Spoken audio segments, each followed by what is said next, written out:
রাজধানীর পূর্বাচলে রাজুকের প্লট বরাদ্দের জালিয়াতির অভিযোগে দুদকের মামলায় সাবেক প্রধানমন্ত্রী শেখ হাসিনা এবং তার মেয়ে সাইমা ওয়াজেদ পুতুল সহ 18 জনের বিরুদ্ধে গ্রেফতারি পরোয়ানা জারি করেছে আদালত।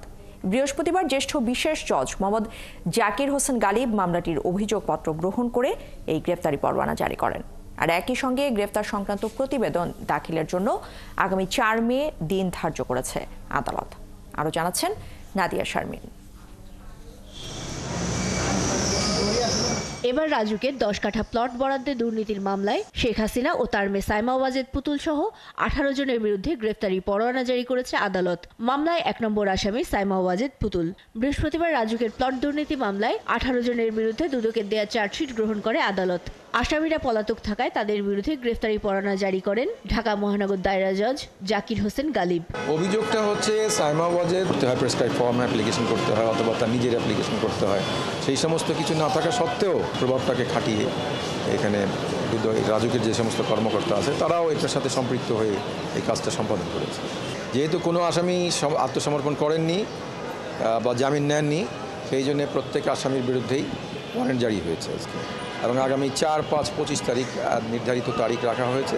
তারা যদি এর মধ্যে সারেন্ডার না করেন তাহলে গেজেট প্রকাশ হবে। প্লট বরাদ্দের ক্ষেত্রে রাজুকের আইন মানা হয়নি বলে জানান রাষ্ট্রপক্ষের আইনজীবী। সাইমা ওয়াজেদ পুতুল তার নামে সুদা সদন রাজুকের প্লট, সেই সুদা সদনের সে একটা অংশীদার, সেখানে তার নাম আছে, এবং এছাড়া গুলশানে একটি প্লটও এই সাইমা ওয়াজেদ পুতুলের নামে সেখানে বরাদ্দ আছে। তাহলে রাজুকের এই বরাদ্দগুলো থাকার পরেও বেআইনিভাবে তারা দেশের রাজুকের কোনো আইন অমান্য করে তাদের নামে প্লটটা নেওয়া হয়, এবং শেখ হাসিনা নিজে তা প্রধানমন্ত্রী থাকা অবস্থায় সে ক্ষমতা অপব্যবহার করে তার মেয়ের নামে এই প্লটটি নেওয়ার বিষয়ে সে সহযোগিতা করে। পূর্বাচলে 10 কাঠার এই প্লট জালিয়াতির অভিযোগে গেল 12 জানুয়ারি দুদকের সহকারী পরিচালক আফনান জান্নাত কেয়া বাদী হয়ে শেখ হাসিনা ও পুতুল সহ 16 জনের বিরুদ্ধে মামলা করেন। তদন্ত শেষে গেল 10 মার্চ আরও 2 আসামি সহ মোট 18 জনের বিরুদ্ধে আদালতে চার্জশিট জমা দেন তিনি। চার্জশিটে সাক্ষী করা হয়েছে 16 জনকে।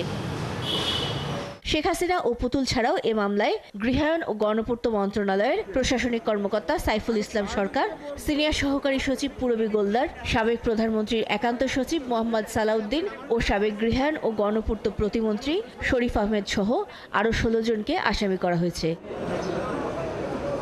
নাদিয়া শারমিন, 71, ঢাকা।